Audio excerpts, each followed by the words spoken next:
Hello, Kozhikode മോന്റെ പേരെന്താ? മുഹമ്മദ് ഫർഹാൻ. മുഹമ്മദ് ഫർഹാൻ. ആരെ വിളിച്ചത്?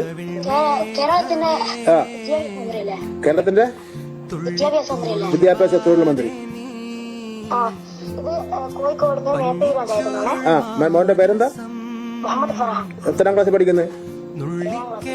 7 എത്തിയല്ലേ? എന്താ വിളിച്ച മോനെ? അവധിക്കാലത്ത് ക്ലാസ് എടുക്കുന്നുണ്ട്. ആരാ എടുക്കുന്നത്? ആരാ ക്ലാസ്? ഏതൊക്കെ ക്ലാസ് എടുക്കുന്നത്? എടുക്കുന്നുള്ളു. അമ്മയ്ക്ക് ഇഷ്ടമാണ്, മോന് ഇഷ്ടമല്ലേ? എല്ലായിരിക്കും അല്ലേ കളിക്കാൻ പോകുന്നത്? അല്ല, അത് ക്ലാസ് ഒന്നും നടത്തേണ്ട കാര്യമില്ല. ഈ സമയം കളിക്കേണ്ട സമയമാണ്. മോന് കൊടുക്കും. മോന്റെ പേര് പറയുന്ന പ്രശ്നമേ ഇല്ല. എന്നാലും നിമ്മി പറഞ്ഞ് നിന്റെ ഒരു കൂട്ടുകാരനോട് മന്ത്രി സംസാരിച്ചു. ക്ലാസ്